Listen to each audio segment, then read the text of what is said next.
بسم الله الرحمن الرحيم.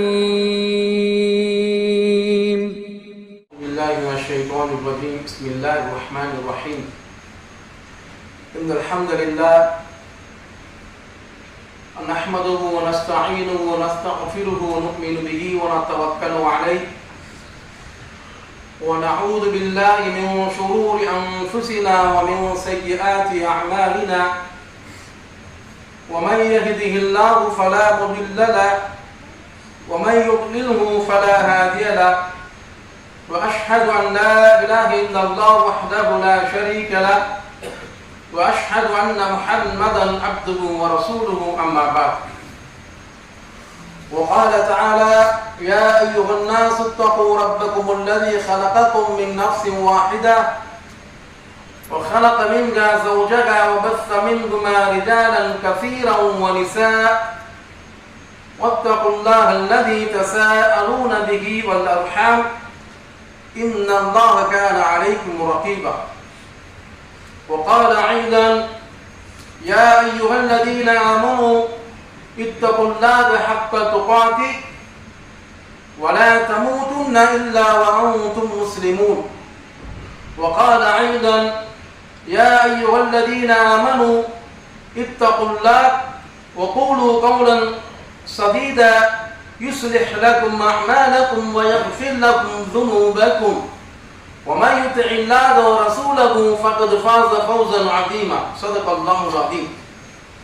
இந்த வானங்களையும் பூமியையும் எந்த விதமான முன்மாதிரியின்றி படைத்து பரிபாலிக்கக்கூடிய அந்த ரப்புல் இஸ்ஸத்தை போற்றி புகழ்ந்தவனாக அவனுடைய சாந்தியும் சமாதானமும் எமது தலைவர் முஹம்மது முஸ்தபா ஸல்லல்லாஹு அலைஹி வஸல்லம் அவர்கள் மீதும் அவர்களை பின்பற்றிய சத்திய சஹாபாக்கள் மீதும் இந்த மார்க்கத்திற்காக வேண்டி யாரெல்லாம் தியாகம் செய்தார்களோ தியாகம் செய்து கொண்டிருக்கின்றார்களோ அப்படிப்பட்ட நல்லோர்கள் மீதும் குறிப்பாக இந்த ஜும்மாவுடைய வேளையிலே இங்கே குழுமி இருக்கக்கூடிய நம் அனைவரும் மீதும் அந்த ரப்புல் இஸ்ஸத்துடைய சாந்தியும் சமாதானமும் என்றென்றும் நிலவற்றுமா என்று பிரார்த்தனை செய்தவனாக என்னுடைய இந்த ஜும்மாவுடைய உரையை ஆரம்பம் செய்கின்றேன். எனது அருமை சகோதரர்களே, நண்பர்களே, சகோதரிகளே, தாய்மார்களே, நம்மிலே அதிகமானவர்களுக்கு இன்னும் சொல்ல போனோம்னு சொன்னால் இங்க இருக்கக்கூடிய சகோதர சகோதரிகளே அதிகமானவர்களுக்கு அல்லாஹ் திருமண பந்தத்தை ஏற்படுத்தி கொடுத்திருக்கின்றான். நமக்கு அதன் மூலமாக குழந்தை பாக்கியத்தையும் கொடுத்திருக்கின்றான்.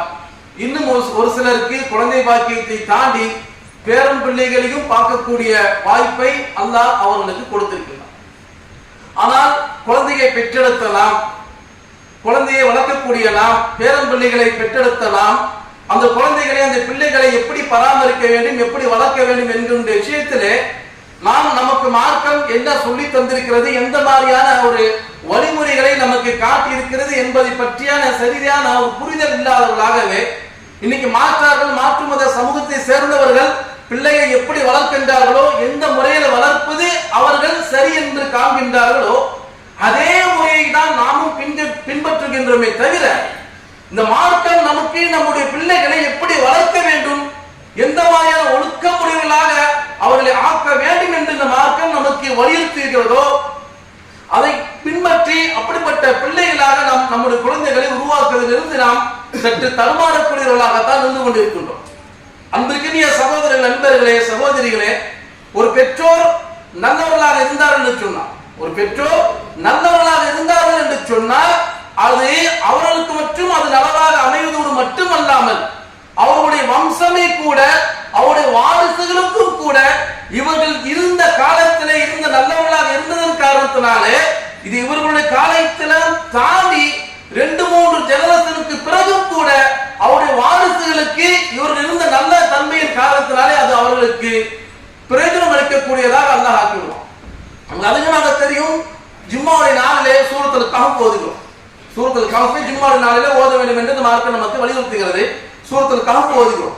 சூரத்துல் கஹஃபிலே மூசா அலைஹிஸ்ஸலாம் அவர்களுக்கும் கித்ர் அலைஹிஸ்ஸலாம் அவர்களுக்கும் உண்டான ஒரு சம்பாஷணை வரும். அதிகமான பேருக்கு தெரிந்தும் இருக்கும். அது 3 விதமான விஷயங்கள் அவங்க 2 பேருக்கும் மத்தியிலே நடக்கும்.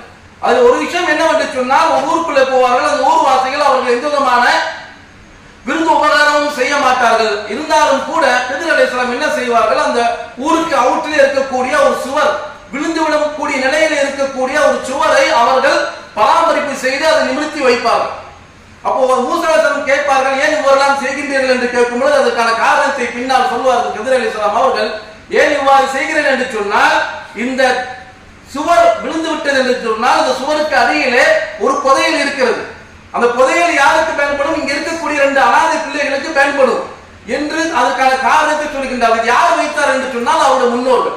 அவர் முன்னோர்கள் நல்லவர்களாக இருந்தார்கள் என்று சொன்னால் அவருடைய சொத்துக்களை அவர்களுக்கு மட்டுமல்ல வாழனையாக அவருடைய பிச்சளங்களும் கூட அவருடைய வாரிசுகளும் கூட அதை பயன்படுத்தக்கூடிய வாய்ப்பை, பாதுகாப்பை அல்லாஹ் தன் புறத்திலிருந்து ஏற்படுத்தி தருவான் என்பது இந்த சம்பவத்தின் மூலமாக தெரிகிறது. இதேதான் இப்னு அப்பாஸ் ரலியல்லாஹு அன்ஹு அவர்களும் சொல்கின்றார்கள், பெற்றோர்கள் நல்லவர்களாக இருப்பார்கள் என்று சொன்னால் அவருடைய ஹலாலான வருமானத்தை, பெற்றோர்கள் நல்லவர்களாக இருந்து அவருடைய வருமானம் ஹலாலான வருமானமாக இருக்கும் என்று சொன்னால் அது அவருடைய காலத்திற்கு மட்டுமல்ல அவருடைய வாரிசுகளுக்கும் அதை கொண்டு போய் சேர்க்கக்கூடிய பொறுப்பை அல்லாஹ் ஏற்றுக்கொள்வான் என்பதாக இப்னு அப்பாஸ் ரலியல்லாஹு அன்ஹு அவர்கள் சொல்கின்றார்கள்.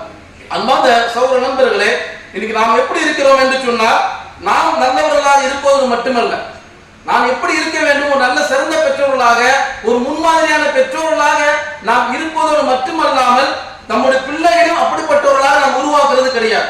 இன்னைக்கு பொதுவாக நம்முடைய சிந்தனைகளும் எண்ணங்களும் எப்படி ஆகிடுச்சு சொன்னால், ஆணாக இருக்கட்டும் பெண்ணாக இருக்கட்டும், பெண்களாக இருப்பார் என்று சொன்னால் அவர்கள் வீடுகளிலே அதிகமாக டிவி மோகமுடையவர்களாகத்தான் இருக்கின்றார்கள்.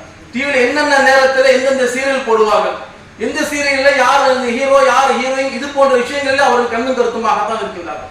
அவர்கள் இன்னைக்கு இருக்கக்கூடிய ஆண்களும் கூட அதுக்கு கொஞ்சமும் சகிச்சவர்கள் இல்லை என்கின்ற அதற்கிலே போனை எடுத்தோம் என்று சொன்னால் அது நிறைய சாஸ் வரும்.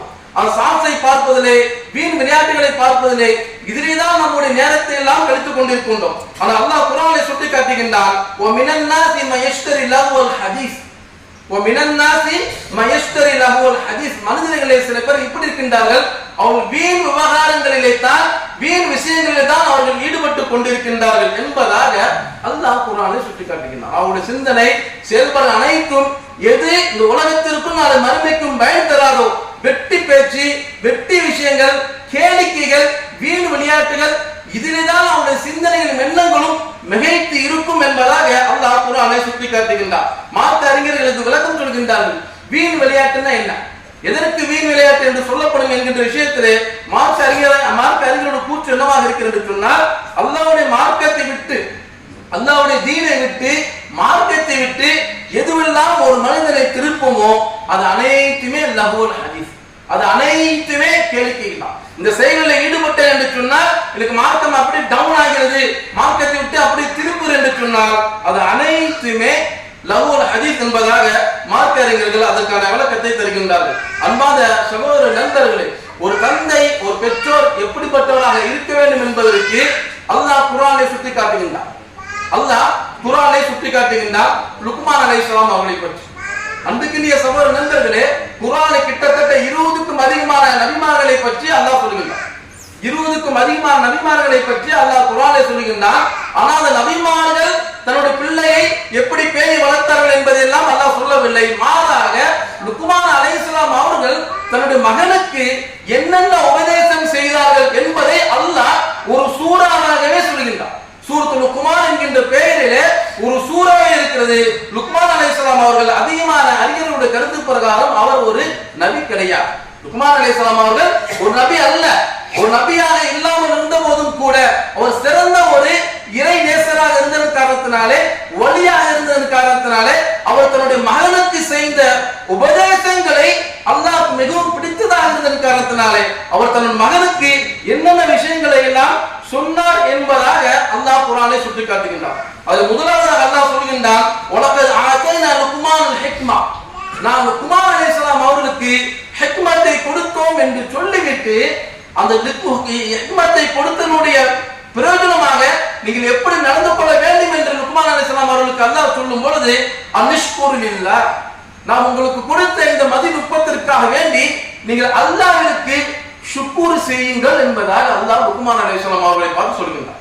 நான் உங்களுக்கு கொடுத்த உபகாரத்துக்கு பகரமாக நீங்கள் என்ன செய்ய வேண்டும் என்று சொன்னால் எனக்கு நீங்கள் நன்றி செலுத்த வேண்டும் என்று அல்லாஹ் கூறுகின்றார். அன்புக்குரிய சகோதர நண்பர்களே, ஒரு மனிதனால யாராக இருந்தாலும் சரி, நபியாகவே இருந்தாலும் கூட மனிதன் அல்லாஹ் அவனுக்கு கொடுத்த ஞாபகத்திற்காக வேண்டி நன்றி செலுத்திவிட முடியுமா என்று சொன்னால் ஒரு காலம் முடியாது. பெருமானார் ஸல்லல்லாஹு அலைஹி வஸல்லம் அவர்கள் சொல்லுகின்றார்கள், ஒரு மனிதன் அவனுடைய பிறப்பிலிருந்து அவனுடைய இறப்பு வரையிலும், அவனுடைய பிறப்பிலிருந்து அவனுடைய இறப்பு வரையிலும் அல்லாஹ்வுக்கு சஜ்தா செய்வதிலேயே தன்னுடைய காலத்தை எல்லாம் கழித்தாலும் கூட அல்லாஹ்வுக்கு அவன் நன்றி செலுத்தியவனாக ஆகிவிடுவான் என்று சொன்னால் ஒரு காலம் ஆகிவிட முடியாது. இப்போ நன்றி செலுத்தினுடைய வெளிப்பாடு என்னவென்று சொன்னால், நான் எவ்வளவுதான் நன்றி செலுத்தினாலும் ஒரு காலம் என்னால உனக்கு நன்றி செலுத்திட இயலாது என்கின்ற இயலாமையை தன்னோடு உணர்வதுதான் நன்றி செலுத்தினுடைய முதல் படி என்பதாக சொல்லப்படுகிறது. எனவே அன்பான சகோதர நண்பர்களே, லுக்மான் அலைஹிஸ்ஸலாம் அவர்களுக்கு அல்லாஹ் சொல்லக்கூடிய முதல் விஷயம், நீங்கள் இறைவனுக்கு நன்றி செலுத்துங்கள். பெருமானார் ஸல்லல்லாஹு அலைஹி வஸல்லம் சொல்லி காட்டுகின்றார்கள், ஒவ்வொரு நாளும் இந்த பூமி ஆகிறது சொல்லுகிறது, இந்த மனிதனுடைய நன்றி கிட்ட தன்மையை பார்த்துவிட்டு இந்த மனிதனை அப்படியே விழுங்கிவிடுவா என்று அல்லாஹ்விடத்தில் அனுமதி கேட்கிறது. அதே போன்று ஒவ்வொரு நாளும் கடல் இந்த மனிதனை அப்படியே மூழ்கடித்து விடுவா, இவனுடைய நன்றி கிட்ட தனத்தை பார்த்து இவனை அப்படியே மூழ்கடித்து விடுவா என்று அல்லாஹ்விடத்தில் ஒவ்வொரு நாளும் பூமியும் கேட்கிறது, கடலும் கேட்கிறது. ஆனால் அல்லாஹ் அதற்கு ரெண்டுக்குமே அனுமதி மறுத்து விட்டார் என்பதாக பெருமானார் ஸல்லல்லாஹு அலைஹி வஸல்லம் அவர்கள் சொல்லி காட்டுகின்றார்கள். எனவே அன்பார்ந்த சகோதர நண்பர்களே, நாம் இறைவனுக்கு முதலாவதாக நன்றி செலுத்தக்கூடியதாக இருக்க வேண்டும். லுக்மான் அலைஹிஸ்ஸலாம் அவர்கள் தன் மகனுக்கு செய்யக்கூடிய உபதேசங்களிலே நீங்க கவனித்து பார்த்தீர்கள் என்று சொன்னால் 3 முக்கியமான விஷயங்கள். அது முதலாவதாக இறை அவர்கள் சொல்லி காட்டுகின்றார்கள் சொன்னால் தௌஹீதை பற்றி சொல்லி காட்டுகின்றார்கள். நீங்கள் உங்கள் இறைவனுக்கு சொல்கின்றார்கள், நீங்கள் உங்கள் இறைவனுக்கு எந்த நேரத்திலும் இணை வைக்க கூடாது என்று லுக்மான் அலைஹிஸ்ஸலாம் அவர்கள் தன்னுடைய மகனை கூப்பிட்டு சொல்கின்றார்கள். அன்பான சகோதர நண்பர்களே, சூரத்துல் பக்ராவிலே பார்த்தீர்கள் என்று சொன்னால் யாக்கூப் அலைஹிஸ்ஸலாம் அவரை பற்றி அல்லாஹ் சொல்லுவான். யாக்கூப் அலைஹிஸ்ஸலாம் அவரை பற்றி அல்லாஹ் சொல்லுவான், அவருடைய இறுதி காலத்திலே தன்னுடைய பிள்ளைகளை எல்லாம் அழைத்து இது கால யாக்கூப் யா பனிய மா தஅபுதூன மின் பஅதி, எனக்கு காலங்கள் முடிய போகுது, இன்னும் ஒரு சில நாட்களில் நான் இறந்து விட போகிறேன், நான் இறந்த பிறகு நீங்கள் யாருக்கு கட்டுப்பட்டு கீழ்ப்படிந்து வாழ்வீங்க, யாரை நீங்கள் வணங்குவீர்கள் என்று தன்னுடைய பிள்ளைகளை அழைத்து யார் கேட்கின்றார்? யாக்கூப் அலைஹிஸ்ஸலாம் என்று சொல்லப்படக்கூடிய ஒரு நபி தன்னுடைய பிள்ளைகளுக்கு தௌஹீதை கற்றுக் கொடுக்கின்றார். அவங்க பிள்ளைகள் சொல்கின்றார்கள், நஅபுது இலாஹக வ இலாஹ ஆபாயிக இப்ராஹீம் வ இஸ்மாஈல் வ இஸ்ஹாக். தன் தந்தையை பார்த்து சொல்கின்றார்கள், யாரை வணங்குவோம் என்று சொன்னால் உங்களுடைய இறைவன் யாரோ, உங்களுடைய முன்னோர்களாகிய இஸ்மாயில் அலைஹிஸ்ஸலாம், இப்ராஹிம் அலைஹிஸ்ஸலாம் அவர்களுடைய இறைவன் யாரோ அவரை மட்டும்தான் நாங்கள் வணங்குவோம் என்று மக்கள் அவர்களுக்கு வாக்கு கொடுக்கின்றார் என்று சொன்னால், நம்முடைய பிள்ளைகளுக்கு தௌஹீதை பற்றியான புரிதல் நமக்கு கொடுக்கிறதே இல்லை. இப்ப தௌஹீத் என்று சொன்னா நம்ம எதை வழங்கி வச்சுக்கிறோம் அப்படின்னு சொன்னா, தர்காக்கு போறது, அங்கே போய் இது ஷிர்க் செய்யறது, இதை மட்டும்தான் தௌஹீத் என்பதாக வழங்கி வைத்துக்கணும். இது மட்டுமல்ல, இது சின்ன ஒரு பகுதி தான்.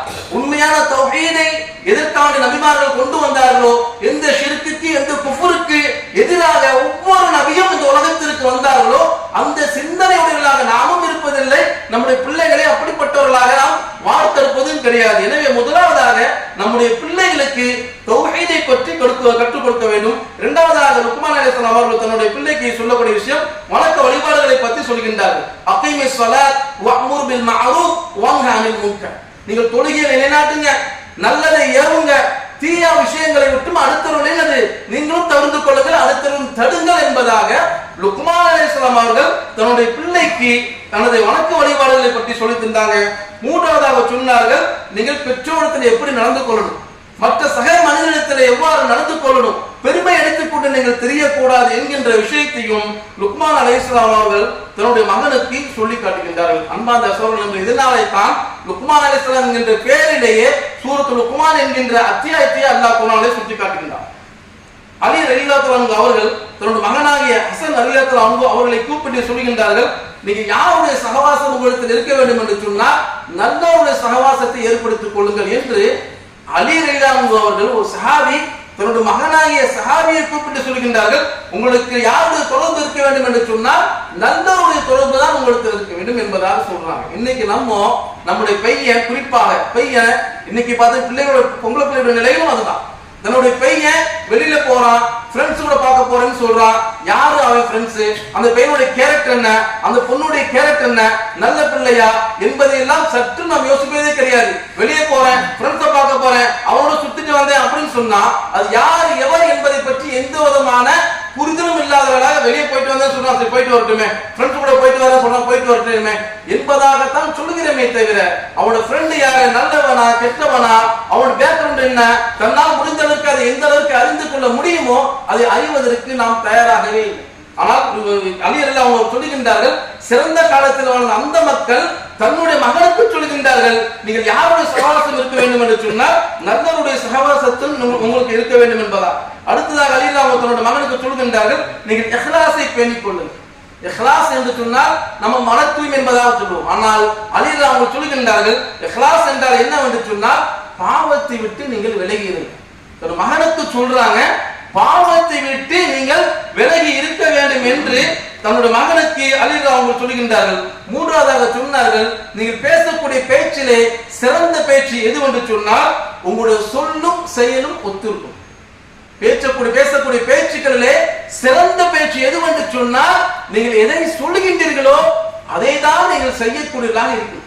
எதை நீங்கள் செய்கிறீர்களோ அதை தான் நீங்கள் அடுத்தவர்களுக்கு சொல்ல வேண்டும். இதுதான் பேச்சுக்களிலே மிக சிறந்த பேச்சு. இப்படிப்பட்ட பண்புடையவராக நீங்கள் ஆகியிருங்கள் என்று தன்னுடைய மகனுக்கு சொல்கின்றார்கள்.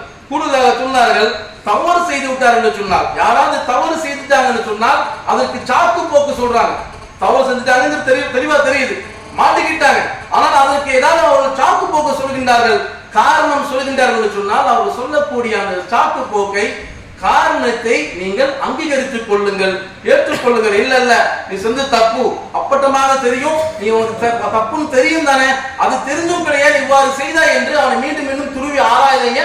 அவன் செய்யக்கூடிய தப்புக்கு அவன் ஏதாவது சாக்கு போக்கு சொன்னான் என்று சொன்னால் அந்த சாக்கு போக்கு அந்த காரணத்தை நீங்கள் அங்கீகரித்துக் கொள்ளுங்கள் என்பதாக சொல்கின்றார்கள். நாலாவதாக சொன்னார்கள், தன் மகனை பார்த்து நீங்கள் உங்களுடைய சகோதரனோடு இணக்கமாக நடந்து கொள்ளுங்கள். நீங்கள் உங்களுடைய சகோதரனோடு இணக்கமாக நடந்து கொள்ளுங்கள். அவன் உங்களை விட்டு விலகி சென்றாலும் சரி, அவன் உங்களுக்கு மாறு செய்தாலும் சரி, நீங்கள் அப்படியே அவனுக்கு என்னது அவனே அப்படித்தானே இருக்கான். நான் எவ்வளவோ அவன் இறங்கி போறேன், அவன் எவ்வளவோ நல்ல விதமா நடந்து கொள்ளணும்னு சொல்லி நான் மெனக்கறேன். ஆனாலும் அவன் எங்க நல்ல விதமா நடந்துக்கிறதுக்கு அவன் தயார் இல்லை. நான் எவ்வளவுதான் அவன் இறங்கி போறது, இதுக்கு மேல என்னால் இறங்கி போக முடியாது என்று நீங்கள் சொல்லிடாதீங்க. மாறாக நீங்கள் உங்களுடைய சகோதரனோடு இணக்கமாகவே நடந்து கொள்ளுங்கள் என்பதாக சிறந்த காலத்தில் வாழ்ந்த அந்த மக்கள் தன்னுடைய மகனுக்கு உபதேசம் செய்கின்றார் என்று சொன்னால் உண்மையிலே இந்த உபதேசம் எந்த காலத்திற்கு பொருத்தமானது என்று சொன்னால் கச்சிதமாக இந்த காலத்திற்கு மட்டும்தான் பொருத்தமானது. நமக்கு முந்தைய சமுதாயம் கூட அப்படி இருந்தது கிடையாது. இன்னைக்கு அத்தா அம்மா பெற்றோர்களே அத்தா இறந்துட்டாங்கன்னு சொன்னான், பெற்றோர்களே அத்தா இறந்துட்டாங்க என்று சொன்னால் அல்லது அம்மா இறந்துட்டாங்க அப்படின்னு சொன்னால் பிள்ளைகள் குறிப்பாக ஆம்பளை பையன் அத்துவேறு ஆனவேற இருவேறு திசையில போயிடுறாங்க. ஏன் மூஞ்சில நீ முழிக்க மாட்டேன், ஓ மூஞ்சில நான் முழிக்க மாட்டேன் அப்படிங்கக்கூடிய நிலையில தான் இன்னைக்கு பிள்ளைகள் வளர்ந்து வந்து கொண்டே இருக்கின்றார்கள். அன்பாத சகோதர நண்பர், இது எதனுடைய வெளிப்பாடு என்று சொன்னால் நாம் பிள்ளைகளை வளர்த்தோம், நல்ல ஸ்கூல்ல சேர்த்தோம், நல்ல காலேஜ்ல சேர்த்தோம், நல்ல பொழுது நம்மளால முடிந்த அளவுக்கு பெரிய மகால் பிடித்தவர்கள் நல்ல விதமாக திருமணம் முடித்து கொடுத்தோம். இதுதான் என்னுடைய கடமை என்பதாக நாம் விளங்கியிருக்கணும். உண்மையிலேயே இது நம்முடைய கடமை இல்லை. இதையெல்லாம் தாண்டி அவர்களை ஒழுக்கமுடையவர்களாக வளர்க்க வேண்டும். நாம் ஒழுக்கத்தை சிறுக சிறுக அவருடைய வயதுக்கு தகுந்தாற் போல் நாம் அவர்களுக்கு சொல்லி தந்து கொண்டே இருக்க வேண்டும். நமக்கெல்லாம் தெரியும், உமர்ல ஆட்சி காலத்திலே அவர்கள் தங்களுடைய ஷூரா மெம்பர் ஆலோசனை குழு கூட்டத்திலே இப்னு அப்பாஸ் என்று சொல்லப்படுகிற அந்த சின்ன சஹாபியை அடிக்கடி கூப்பிடுவாங்க. அங்கு சுத்தி இருக்கக்கூடிய ஷூரா மெம்பராக இருக்கக்கூடிய ஆலோசனை கூட்டத்தில் இருக்கக்கூடிய சஹாபாக்கள் பெரும்பெரும் சஹாபாக்கள். ஆனால் இந்த பெரும்பெரும் சஹாபாக்கள் எல்லாம் இருக்கும் போதும் கூட உமர் அவர்கள் இப்னு அப்பாஸை தான் அதிகமாக கூப்பிடுவார்கள். இதை பார்த்து கொண்டிருந்த அவர் தந்தையாகி இப்னு அப்பாஸ் அவருடைய தந்தையாகி அப்பாஸ் ரலியல்லாஹு அவர்கள் தனது மகனை கூப்பிட்டு உபதேசம் செய்யறாங்க. அவன் மகன் பேர் அப்துல்லா இப்னு அப்பாஸ் தான் முழு நேம். தன் மகனை கூப்பிட்டு சொல்றாங்க, அப்துல்லாவே நீங்கள் உமருடைய சூரா மெம்பர்ல நீ அதிகமாக கலந்து கொள்றீங்க. ஆனா நீங்க எப்படி நடந்து கொள்ள வேண்டும் என்று சொன்னால், என்னதான் சிறந்த மனிதராக இருந்தாலும் கூட, உலகத்திலே ஒரு மனிதர் எவ்வளவுதான் உயர்ந்த குணமுடையவராக இருந்தாலும் கூட அவரோடு நாம் நெருங்கி பழகும் பொழுது அவரிடம் இருக்கக்கூடிய பல குறைகள் நமக்கு தெரிய வரும். தூரத்திலிருந்து பார்க்கும்போது அவர் நல்லவராக நமக்கு தெரியும், சிறந்த மனிதராக தெரியும், நல்ல ஒரு பண்புள்ள மனிதராக நமக்கு தெரியும். ஆனால் நெருங்கி பழகணும் என்று சொன்னால் நெருங்கி பழக அவருடைய பல குறைகள் நெருங்கி பழகக்கூடியவருக்கு அப்பட்டமாக தெரியாது. அதை சொல்லுகின்றார்கள், உமரிடத்திலே நீங்கள் நெருங்கி பழகின்றீர்கள், அதிகமாக உங்களை உமர் என்று அழைக்கின்றார். அப்படி நீங்கள் அவருடைய நெருங்கி பழகக்கூடிய அந்த நேரத்திலே சந்தர்ப்பத்திலே உமருடைய குறை ஏதாவது உங்களுக்கு தெரியும் என்று சொன்னால் அதை யாருக்கும் வெளிப்படுத்த கூடாது. யாராக இருந்தாலும் சரி, ஆணாக இருந்தாலும் கூட உமரை பத்தி நீங்க அப்படி நினைச்சிட்டு இருக்கீங்க, ஆனா அவர்கிட்ட தனியா பேசி பாருங்க, ஒரு நாளைக்கு அவரோட பழகி பாருங்க, இந்த குறையெல்லாம் அவர்கிட்ட இருக்கு அப்படிங்கிற மாதிரி உமருடைய கலிஃபாவுடைய ஜனாதிபதியுடைய குறையை நீங்கள் எந்த நேரத்திலும் சந்தர்ப்பத்திலும் யாரிடத்திலும் போய் என்ன பண்ணக்கூடாது, லீக் அவுட் பண்ணக்கூடாது என்று தன்னுடைய மகனுக்கு சொன்னார். அது இருக்கும் என்பதாக அல்ல, ஒரு கால் இருக்கும் என்று சொன்னால் அதை நீ என்ன பண்ணக்கூடாது, பப்ளிசிட்டி பண்ணக்கூடாது. அதே மாதிரி சொன்னார்கள், நீங்கள் யாருடைய குறையை பற்றியும் உங்களிடத்திலே கொண்டு போய் சேர்க்காதீர்கள். யாருடைய குறையை பற்றி சொல்லப்பட்ட பழகிறீங்க, பேசுறீங்க, அவருடைய குறைகளை எல்லாம் உங்களுடைய காதுக்கு நீங்கள் கொண்டு போய் சேர்க்காதீர்கள் என்பதாக தன்னுடைய மகனுக்கு அப்பாஸ் ரலியல்லாஹு அன்ஹு அவர்கள் உபதேசம் செய்கின்றார்கள். இந்த உபதேசத்தை கேட்டுவிட்டு அதன் பிரகாரம் அவர்கள் நடந்ததன் காரணத்தினாலே இப்னு அப்பாஸ் ரலியல்லாஹு அன்ஹு அவர்கள் சொல்லுகின்றார்கள், என் தந்தையுடைய உபதேசம் எனக்கு எவ்வளவு பிரயோஜனம் அளித்தது என்று சொன்னால் 10,000 தீனார்கள், அதாவது 10,000 பொற்காசுகளை எனக்கு யாராவது அன்பளிப்பாக கொடுத்தால் கூட அது எனக்கு பெருமதியாக இருக்காது. அதைவிட பெருமதியான உபதேசத்தை என்னுடைய தந்தை எனக்கு செய்தார்கள் என்பதாக இப்னு அப்பாஸ் ரலியல்லாஹு அன்ஹு அவர்கள் சுட்டிக்காட்டுகின்றார்கள். அன்பான சகோதர நண்பர்களே, இப்னு உமர் எப்படி இப்னு அப்பாஸ் அதோ கொண்டு இப்னு உமர், இவங்க யாரு, உமர் அவனோட மகன் அப்துல்லா என்று அவருக்கு பேரும் அப்துல்லா தான், அப்துல்லா பின் உமர். அந்த அப்துல்லா பின் உமர் ரலியல்லாஹு அன்ஹு அவர்கள் எப்படிப்பட்ட ஒரு சிறந்த சஹாபி என்று சொன்னால், நபி ஸல்லல்லாஹு அலைஹி வஸல்லம் ஒரு காலத்தில் அவங்களுடைய வஃபாத்துடைய நேரத்தில் கூட சின்ன பையன் தான், அதிகபட்சம் போனா ஒரு 13-14 வயசு கூட இருக்காது இப்னு உமர் ரலியல்லாஹு அன்ஹு அவர்கள். ஆனால் அவர்கள் நபி ஸல்லல்லாஹு அலைஹி வஸல்லம் அவர்கள் சுன்னாவின் மீது எவ்வளவு பற்றுள்ளாக இருந்தார்கள் என்று சொன்னால், நபி ஸல்லல்லாஹு அலைஹி வஸல்லம் அவர்கள் யதார்த்தமாக போயிட்டு இருக்கும் போது டேல் பண்ணாங்க என்று சொன்னால் அங்க டேல் பண்ண வேண்டிய தேவை இருந்தது, திரும்ப வேண்டிய தேவை பெருமானார் ஸல்லல்லாஹு அலைஹி வஸல்லம் அவர்களுக்கு இருந்தது. அதே மாதிரி போயிட்டு இருக்கும் போது எங்கேயாவது உள்ளது 1 பாத்ரூம் 2 பாத்ரூம் வந்து சொன்னால் அந்த இடத்துல எங்கேயாவது ஊருக்கு அவுட்ல எங்கேயாவது நபி ஸல்லல்லாஹு அலைஹி வஸல்லம் அதற்காண்டி தன்னுடைய இயற்கை தேவையை நிறைவேற்றுவதற்காக இறங்கினார்கள் என்று சொன்னால், அதே இடத்திலே பிற்காலத்தில் இப்னு உமர் அவர்கள் சொல்லும் பொழுது அவர்களுக்கு அந்த தேவை ஏற்பட்டே இருக்காது, அவருக்கு இந்த இயற்கை தேவைங்கிறது வந்திருக்காது. ஆனாலும் இந்த இடத்துல நபி ஸல்லல்லாஹு அலைஹி வஸல்லம் அவர்கள் தன்னுடைய இயற்கை தேவைக்காண்டி இறங்கினார்கள் என்பதை அவர்கள் கேள்விப்பட்டார்கள் என்று சொன்னால் இவர்களும் வேண்டும் என்று அந்த இடத்துல இறங்குவார்கள். இவர்கள் அந்த சந்தின் பக்கம் ரோட்டின் பக்கம் திரும்ப வேண்டிய தேவையே இருக்காது. ஆனால் நபி ஸல்லல்லாஹு அலைஹி வஸல்லம் அவர்கள் இந்த ரோட்டின் பக்கமாக திரும்பி அன்று ஒரு நாள் சென்றார்கள் என்பதாக இவர்கள் கேள்விப்பட்டார்கள் என்று சொன்னால் இவர்களும் அந்த ரோட்டின் பக்கமாக இவர்களும் வேண்டும் என்றே திரும்புவார்கள். அந்த அளவிற்கு நபி ஸல்லல்லாஹு அலைஹி வஸல்லம் அவருடைய சுன்னாவின் மீது அளவு கடந்த பிரியமுடையவர்களாக இப்னு உமர் அவர்கள் இருந்தார்கள். அப்படிப்பட்ட இப்னு உமர் ரலியல்லாஹு அன்ஹு அவர்களுக்கு திருமணம் நடக்கிறது. திருமணத்துக்கு பிறகு இருக்கக்கூடிய வாழ்க்கை பார்த்தீர்கள் என்று சொன்னால், திருமணத்துக்கு பிறகு இருக்கக்கூடிய வாழ்க்கை அதுக்கு முன்னால் எந்த அளவுக்கு மார்க்கத்தில் அவர்களுக்கு ஈடுபாடு இருந்ததோ அந்த ஈடுபாடு கொஞ்சம் கொஞ்சமாக குறையும். மனைவி வந்த பிறகு மார்க்கத்தில் இருந்த ஈடுபாடு கொஞ்சம் கொஞ்சமாக அவர்களுக்கு குறையும். இதை பார்த்த மாத்திரத்திலே உமரில் அவங்க சொல்லுகின்றார்கள், தன் மகன் இப்னு உமர் அவர்களை அழைத்து, நீங்கள் உங்களுடைய மகளை உங்களுடைய மனைவியை தலாக் விட்டு விடுங்கள் என்பதாக சொல்றாங்க. உமர் தன் மகனை அழைத்து சொல்றாங்க, நீங்கள் உங்க மனைவியை தலாக் விட்டுருங்க என்பதாக சொல்கின்றார்கள். அவங்க சொன்னதன் பேர்ல உங்களுக்கு தலாக் விட்டுறாங்க. ஏன் தலாக் விட சொன்னாங்க அப்படின்னு சொன்னா, இது ஒரு தலாக் தான். மார்க்கத்திலே அதிகபட்சமா 3 தலாக்ங்கிறது ஜாயிஸாக இருக்கிறது. முதல் தலாக் விட வைக்கிறாங்க. அப்படி விட வச்சு 2 பேருக்கு மத்தியிலே பிரிவு ஏற்படுத்தப்பட்டு அதன் பிறகு மார்க்கத்தினுடைய புரிதல் அவர்கள் உள்வாங்கிய பிறகு மீண்டும் அவர்களை தன்னுடைய மனைவியாக ஏற்றுக்கொள்ள வைக்க வேண்டும் என்பதற்காக வேண்டி தன்னுடைய மகனை தலாக் விட வைக்கின்றார்.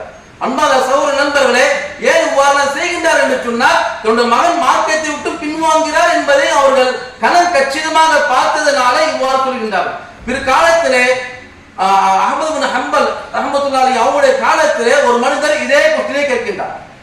ஒரு தந்தை தன்னுடைய மகனை மருமகளை விட்டு பிரிப்பதற்காக வேண்டி உன்னுடைய மனைவியை தலாக் விட்டு விடு என்று சொல்வதற்கு ஜாயிஸ் இருக்கிறதா என்று கேட்கும் பொழுது அஹ்மது ரஹ்மத்துல்லாஹி அவர்கள் சொல்கின்றார்கள், அப்படி விடுவதற்கு ஜாயிஸ் இல்லை.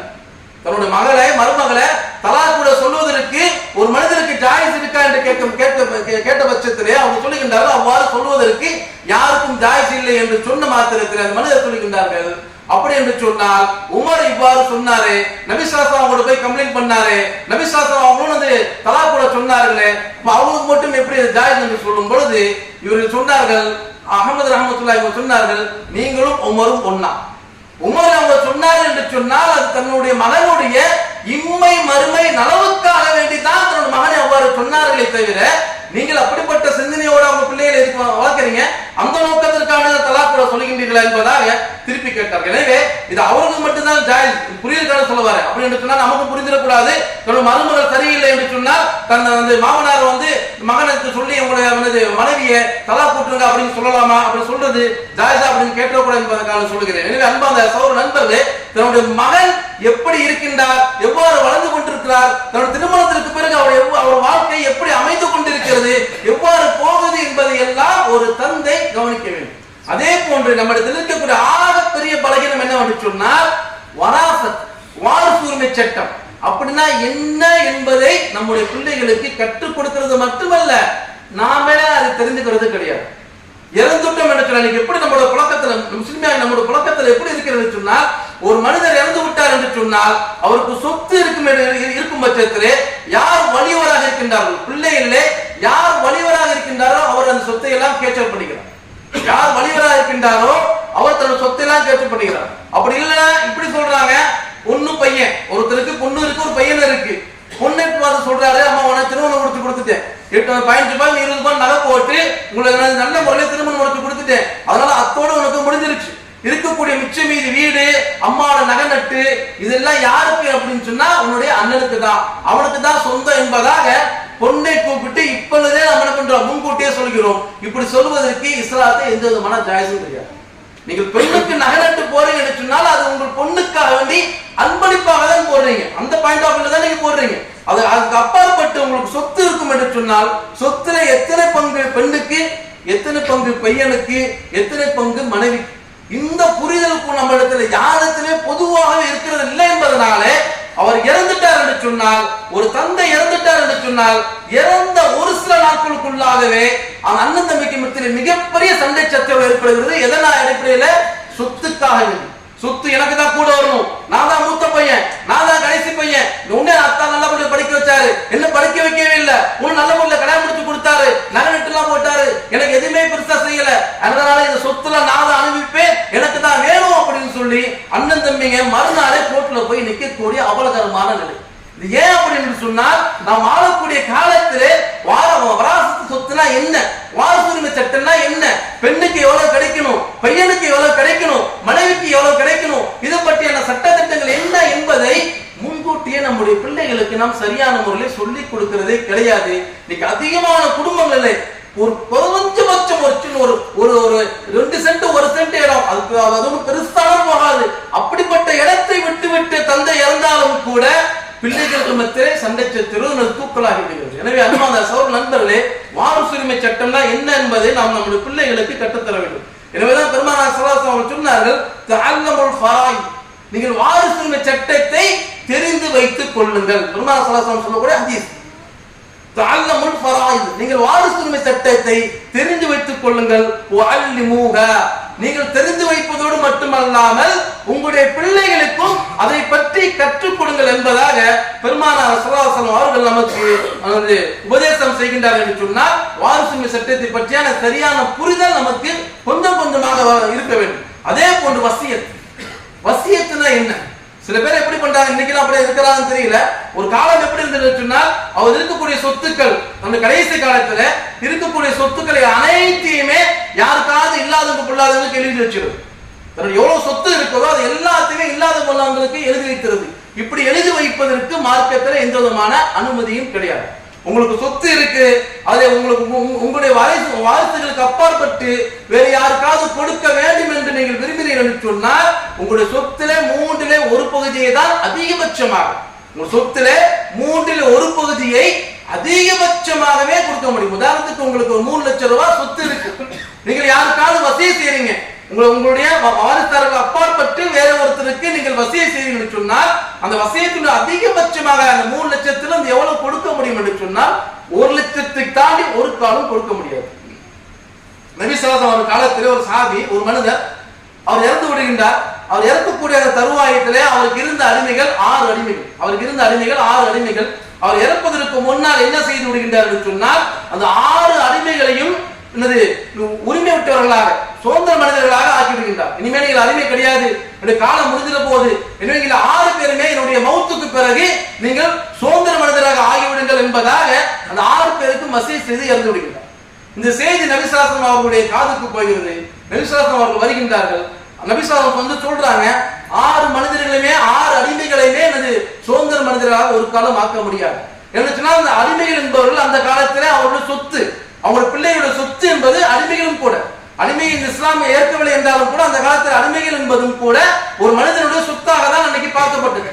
அப்போ அந்த 6 பேர் அடிமையாக இருக்கும் பட்சத்திலே 6 பேரையுமே நீங்கள் எனது சுதந்திர மனிதராக ஆக்கிட முடியாது. அதிலே 6லே ஒரு பங்கு, அதாவது 2 பேரை தான் அதிகபட்சமாக நீங்கள் உரிமை விடுவதற்கான ஜாயிஸே அவருக்கு இருக்கு. மீதி 4 பேரே அந்த ஜாயிஸ் கிடையாது. மாறாக அந்த 4 பேரும் அவருடைய பிள்ளைகளுக்கு வாரிசாக அடிமைகளாகத்தான் இருப்பார்கள், இருக்க முடியும் என்று பெருமானார் ஸல்லல்லாஹு அலைஹி வஸல்லம் அவர்கள் சொன்னது மட்டுமல்லாமல் இறந்து விட்டார், அவரை தஃபனும் செய்து விட்டார்கள். அந்த நேரத்திலும் கூட நபி ஸல்லல்லாஹு அலைஹி வஸல்லம் அவர்கள் எப்படிப்பட்ட வார்த்தையை சொன்னார்கள், என் மனம் இறந்து விட்ட அந்த மனிதரை சபிக்க நாடுகிறது என்பதாக சொன்னார்கள். இருக்கக்கூடிய சொத்தை எல்லாத்தையுமே நீங்க கடைசி காலத்துல உங்க பிள்ளைகளை அனாதைகளை விட்டுவிட்டு எந்த விதமான சொத்தும் இல்லாத ஆக்கிவிட்டு எல்லாத்தையும் இல்ல மத்தவங்களுக்கு கொடுத்துருவீங்க, உங்க பிள்ளைகளை அனாதையை விட்டுருவீங்களா? இப்படி விட்டு என்று சொன்னால் இப்படிப்பட்ட அந்த மனிதரை என்னுடைய மனம் சபிக்க நாடுகிறது. அதனுடைய விளைவு எந்த அளவுக்கு போகும் சொன்னால் அது கபருடைய அடியாளம் வரைக்கும் அந்த சாபம் போய் சேர்ந்து விடும் என்பதாக நபி ஸல்லல்லாஹு அலைஹி வஸல்லம் அவர்கள் அந்த அளவுக்கு சஞ்சலப்பட்டு சொன்னார் என்று சொன்னால் வசியத்துல என்ன, அதை செய்யலாமா, யாருக்கு செய்யணும், எவ்வளவு செய்யணும், எந்த நேரத்திலே, எந்த சந்தர்ப்பத்திலே, எந்த காலகட்டத்திற்குள்ளாக நாம் செய்ய வேண்டும், இதை பற்றியான தெளிவு புரிதல் நமக்கும் இருக்கிறது இல்ல, நமக்கு இல்லை என்பதனாலே நம்முடைய பிள்ளைகளை அப்படிப்பட்ட நல்லவர்களாக நாம் ஆக்குவதும் கிடையாது. எனவே அன்பான சகோதர நண்பர்களை நாம் அதிகமாக கேள்விப்பட்டிருக்கக்கூடிய ஹதீஸ் தான் குல்லுக்கும் ராயின் குல்லுக்கும் மஸ்ஊலுன் அன் ராயியத்தி. நான் நினைக்கிறோம் அல்லாஹ் நமக்கு திருமணம் ஆயிருச்சு, திருமணம் ஆனது மூலமாக அல்லாஹ் நமக்கு 2-3 நம்ம குழந்தை செல்வங்களை நமக்கு கொடுத்தார் என்று சொன்னால் அது நமக்கு உரிமையாளர்கள் மட்டும் என்பதாக விளங்கி வைத்துக்கொள்ளும். அன்புடைய அப்படி கிடையாது. அவர்களால் நமக்கு முழுக்க உரிமையாளர்கள் என்பது கிடையாது. மாறாக ஒவ்வொருவருக்குமே, ஒவ்வொரு பெற்றோருக்கும் யாருக்கெல்லாம் குழந்தை பாக்கியம் இருக்கிறதோ அது அனைவருக்கும் நான் சொல்கிறேன், நான் உட்பட இந்த குழந்தை செல்வங்கள், குழந்தை பாக்கியங்கள் எனக்கு கிடைத்த பாக்கியம் என்பதை தாண்டி இந்த குழந்தை பாக்கியம் என்னுடைய அமானிதம். அல்லாஹ் எனக்கு அமானிதமாக மட்டும்தான் கொடுத்திருக்கின்றார். இந்த குழந்தைகளுடைய மனப்போன போக்கிலே என்னுடைய சிந்தனைக்கு என்னுடைய அறிவுக்கும் தாழ்ந்தார் போல் அவனை வளைப்பதற்கு எனக்கு எந்த விதமான ரைட்ஸும் கிடையாது. மாறாக மார்க்கம் எப்படி அவனை வளர்க்க வேண்டும் என்று எனக்கு பணித்திருக்கிறதோ அந்த அடிப்படையில் நான் வளர்த்தால் மட்டும்தான் நாளை நான் ரப்பிடத்தில் தப்பித்துக் கொள்ள முடியும். அப்படி இல்ல என் மனப்போன போக்கில வாழ்ந்தேன், அவனை மனப்போன போக்கில வாழ வச்சுட்டேன் என்று சொன்னால் நாளை மறுமையில நான் நல்லவரா இருப்போம், நான் நல்லவரா இருந்திருப்போம். நம் பையன் தருதலை ஆயிட்டான்னு சொன்னா நாம் நினைச்சுப்போம் அவன் தருதலை ஆயிட்டு நான் என்ன பண்ண முடியும்? கிடையாது. நாளை மறுமையில தருதலை ஆனதுக்கு காரணம் உங்களை கை காட்டுவார்கள். அப்படி கை காட்டும் போது நீங்கள் ஒரு காலம் தப்பிக்க முடியும். ஒருவேளை நீங்கள் இந்த உலகத்தில் வாழக்கூடிய காலத்திலே உங்களால் என்ற வரைக்கும் அவனுக்கு எவ்வளவு நல்ல உபதேசங்கள் செய்ய முடியுமோ, ஒழுக்க முடியல ஆக்க முடியுமா, அவ்வளவு மெனக்கட்டும் கைமீறி சென்று விட்டது என்று சொன்னால் அது வேறு விஷயம். ஆனால் அதுக்கெல்லாம் அப்பாற்பட்டு செல்லம் கொடுத்து அவர்கள் கெட்டு போவதற்கு நாமும் ஒரு காரணமாக இருந்தோம் என்று சொன்னால் நாளை அவர்கள் கை காட்டும் போது நாமும் பணிகளையாக ஆக வேண்டிய அவலநிலை ஆகிவிடும். எனவே இது புரிந்து கொண்டு விளங்கிக் கொண்டு ஆரம்பத்தில் சொன்ன அந்த ஹதீஸின் அடிப்படையிலே நாம் பொறுப்புதாரிகள் தான். பொறுப்பு தான் நமக்கு குழந்தையின் மூலமா கொடுக்கப்பட்டிருக்கிறது. அந்த குழந்தையை எப்படி வளர்க்க வேண்டும் என்று இந்த மார்க்கம் நமக்கு வழிகாட்டி இருக்கிறதோ அதன் அடிப்படையில வளர்த்து இந்த உலகத்திலும் நாலு மறுமையிலும் நாமும் சாலியான மக்களாக ஆவதோடு நம்முடைய பிள்ளைகளையும் சாலியான பிள்ளைகளாக ஆக்குவதற்கு அல்லாஹ் சுப்ஹானஹு வ தஆலா எனக்கும் உங்களுக்கும் தௌஃபீக் செய்வானாக.